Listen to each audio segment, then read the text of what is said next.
Welcome back, guys. It is day 2 on the Camino Portuguese with the Variante Espiritual thrown in there. I walked from Porto to Santiago de Compostela, and it is almost 300 kilometers, a few kilometers shy.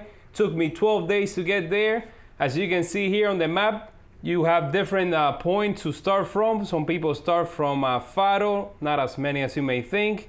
Others start in Lisboa, following the central route, the most popular one. You pass by Fatima here, and most people actually do start in Porto, where I started.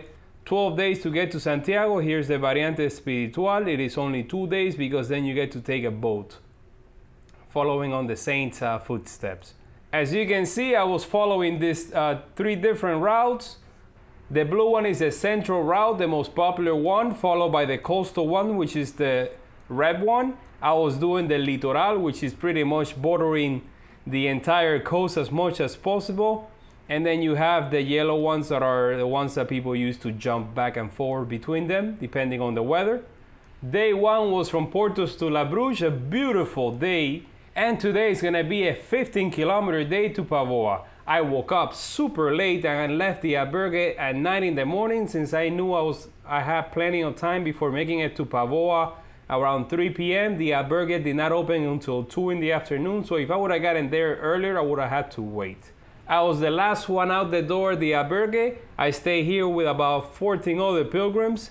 Last night, the temperature dropped drastically. I think it got down to like the mid-30s, so almost at the freezing point. We have plenty of blankets to cover ourselves. I started vlogging at 9 in the morning and I headed back out to the beach. Had breakfast at a little bar that I stumbled across as I was making my way out. I had a ham and cheese sandwich and a cappuccino. Then made it at almost 9:30 to the beach. This is where I came yesterday to see the amazing sunset, my first one of the trip, and today is gonna be one that's gonna rival this one, I may say, just simply because how I shot it. It was about the same. This is where I started walking in the wooden pathways by the beach. And not far from there, I got to this rocky formation by Beach Castro Sampaio. There are ruins here of a fortified settlement from the Iron Age. You can see stones here with holes in them that fishermen will use them to sharpen up their tools. There's a stone marker here where I got some drone shots of the area. I mean, this was just the perfect way to start the morning, right? You can also see a small chapel up here atop a hill. And there's a cafe. If you didn't have breakfast in town, you can have it here. There are plenty of cafes like this one along the coast. I got some pretty nice shots here of the waves crashing on the shore. And I hope you enjoy the 3D that Google Earth is providing you right now, because we're about to lose it for a few days. As you can see here, it doesn't just get dark, but it goes flat. At least we had a good day and a half. Made it to the next village at 10:15. Could see signs already of albergues up ahead. This is where I saw another cafe with the pirate outside, like it was a pirate theme cafe. Villa de Chao is a very nice looking fishing village. You can see all the boats here in the sand. The fishermen were here working. There's a statue of the Virgin Mary over here in this corner. It was 10:30 in the morning, and I got a few shots here before continuing on. Takes you into the village, away from the beach for a little bit, and it was good because the wind was starting to pick up already. This was one of the most windy days of the entire trip, I may say. And I was looking for some chapsticks for my lips because they were starting to crack already. And in the Camino Frances, they were a bloody mess. So I wanted to avoid that. Here outside of town is when I started seeing the sand dunes. See if I can see it a little bit in 3D. There it is. So you walk in the wooden pathway behind the sand dune, which is great because it blocks the wind completely. You can tell the temperature goes up a little bit because the sun is baking from behind. You're walking north. This is March, mid-March, the beginning of the season. I had a snack at a cafe over here. It was almost 11 in the morning. I stopped, decided to sit down and take a break with an amazing view. I had an orange mango tropical drink and some sparkling water. After that, I kept trailing the coast, more sand dunes. There was a huge stretch here until the next town. Massive campground where you can stay. I think these are like campers and mobile homes. It was 11:30. I was talking to my wife and son on the phone, and then made it through the industrial section just a little bit here.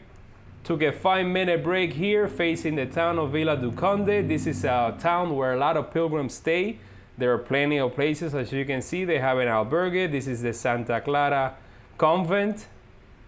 Very famous, very imposing. You can see it from across the river. I crossed over this very busy bridge.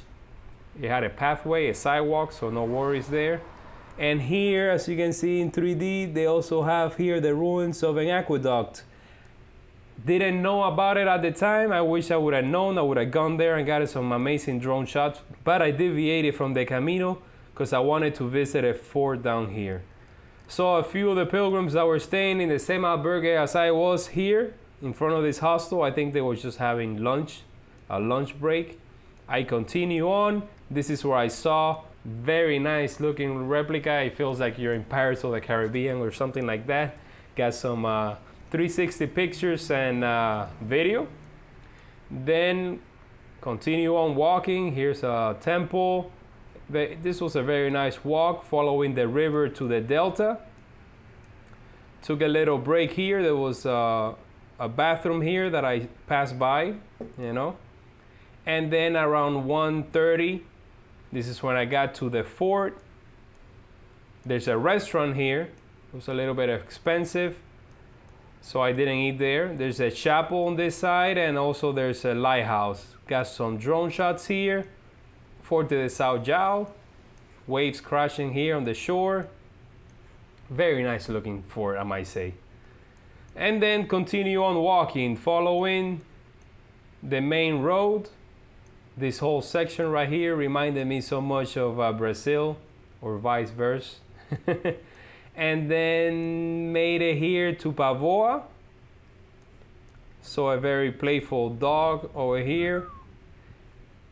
Here's a monument to fishermen, and this is a pizza place. It was almost 2 o'clock, and I decided to stop and get something to eat.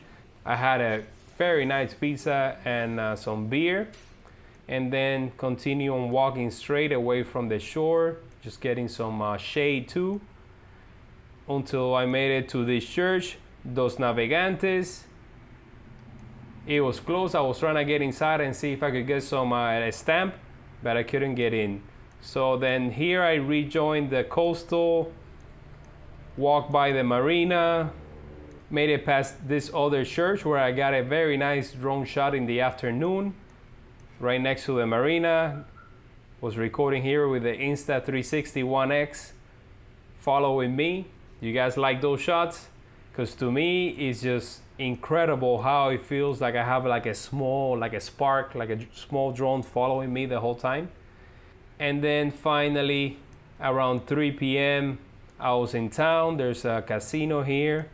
This is another massive beachfront full of resorts and hotels. These are the ones that are like pilgrim friendly in a way. I headed to the Albergue. I got here at 3:06.